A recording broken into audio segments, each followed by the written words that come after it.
छोटे छोटे खंडां दे ते थोड़ी जिहियां बेनतियां।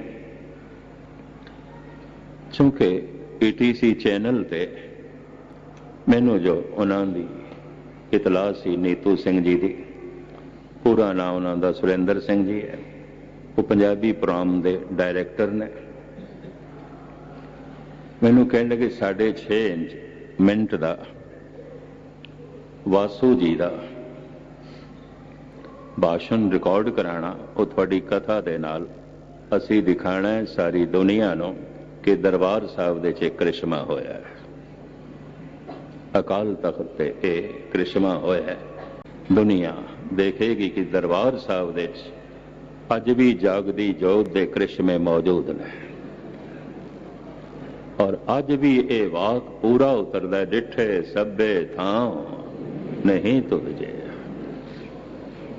इस थां दी अपनी बरकत, इस थां दी अपनी महिमा।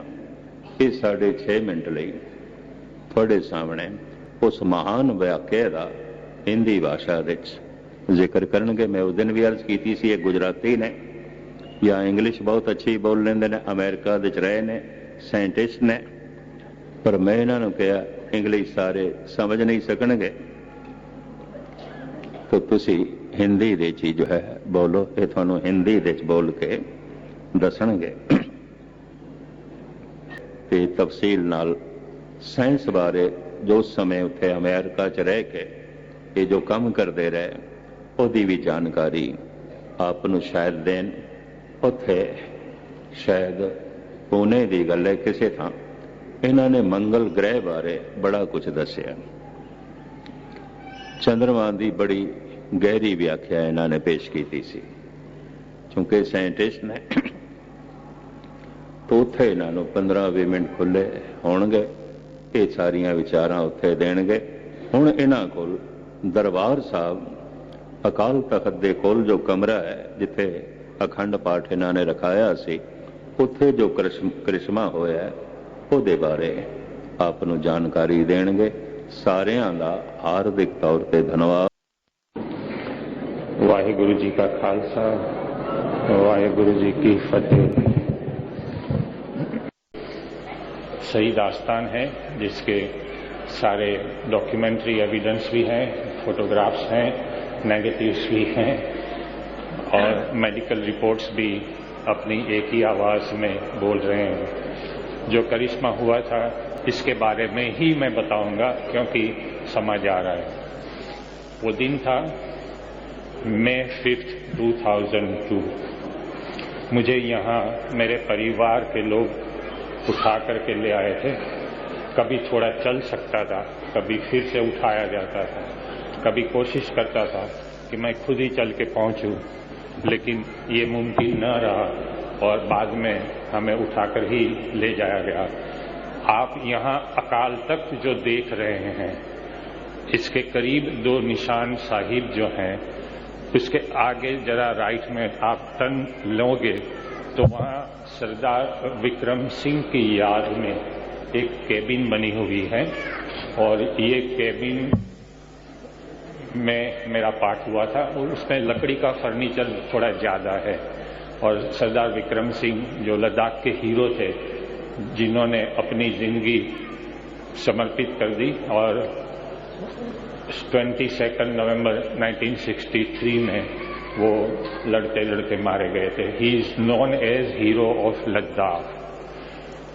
मैं अंदर गया और केबिन में मैं लेटा हुआ था, और लेटे लेटे मैं ये पाठ सुन रहा था, और 8:30 बजे ये पाठ जब शुरू हुआ तो मुझे अजीब से वाइब्रेशंस महसूस होने लगे थे।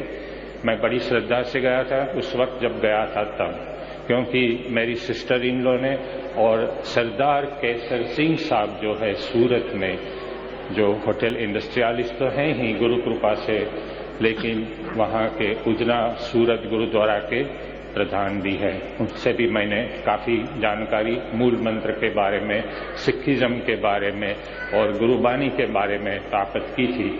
जैसे डूबते को तिनके का सहारा होता है, तो हमने बड़ी श्रद्धा से वहाँ पाठ सुना।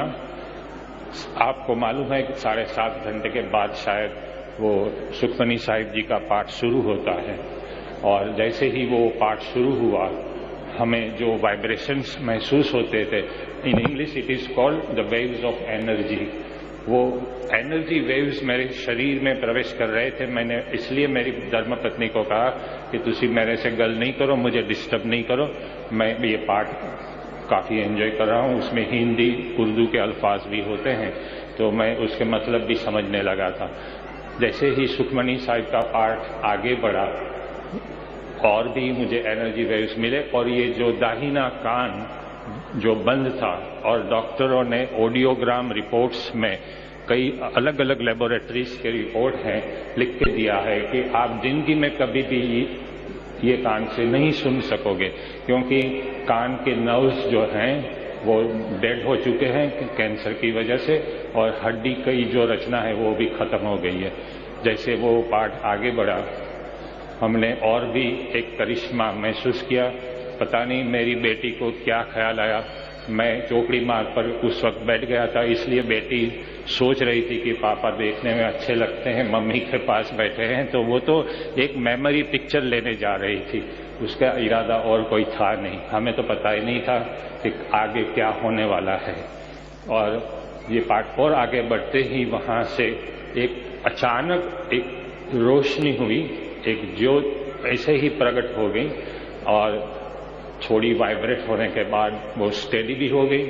फिर वो मेरे पास आने लगी जिसके फोटोग्राफ हैं, नेगेटिव हैं और मेरे शरीर में ये उंगली पर प्रवेश कर गई, यहाँ से उसके 2 हिस्से हुए थे और आगे बढ़ते बढ़ते ये शरीर में ऊपर कुछ waves of energy are entering my body. ये बिल्कुल पर्सनल प्राइवेट स्पिरिचुअल एक्सपीरियंस होता है। आपको भी अलग सा होगा, यही नहीं कि यही हो, लेकिन ये जब एनर्जी वेव आगे बढ़ते गए, ये कान जो था जो 5 साल से बंद था, डॉक्टर कहते थे आपने कभी नहीं सुन पाओगे, वो सुखमनी साहिब का पाठ सुनते सुनते ये कान खुल गया।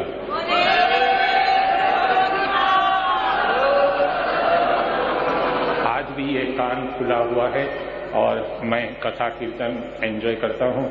जैसे ये पाठ आगे बढ़ता गया फिर और भी एक अजीब सी बात हमने महसूस की। जो ज्योत आगे बढ़ी थी, मेरी बेटी ने 5-6 फोटो निकाले, इसमें से एक फोटो में ये ज्योत आप देख सकते हैं। आगे ये सरदर्द मुझे रहता था, यहाँ जो कैंसर का ट्यूमर है वो आज भी बना हुआ है, लेकिन अभी वो कैंसर का नहीं है, सिर्फ ट्यूमर है। जैसे ये मोल होता है वो भी एक ट्यूमर है जिसको अंग्रेजी में बिनाइन ट्यूमर कहते हैं। कैंसर का ट्यूमर हो उसे मैलिग्नेंट ट्यूमर कहते हैं। तो अखंड पाठ के पहले के रिपोर्ट कहते हैं कि मैं कैंसर से खत्म हो जाऊंगा। अखंड पाठ के बाद के रिपोर्ट कहते हैं कहीं शरीर में कैंसर है नहीं।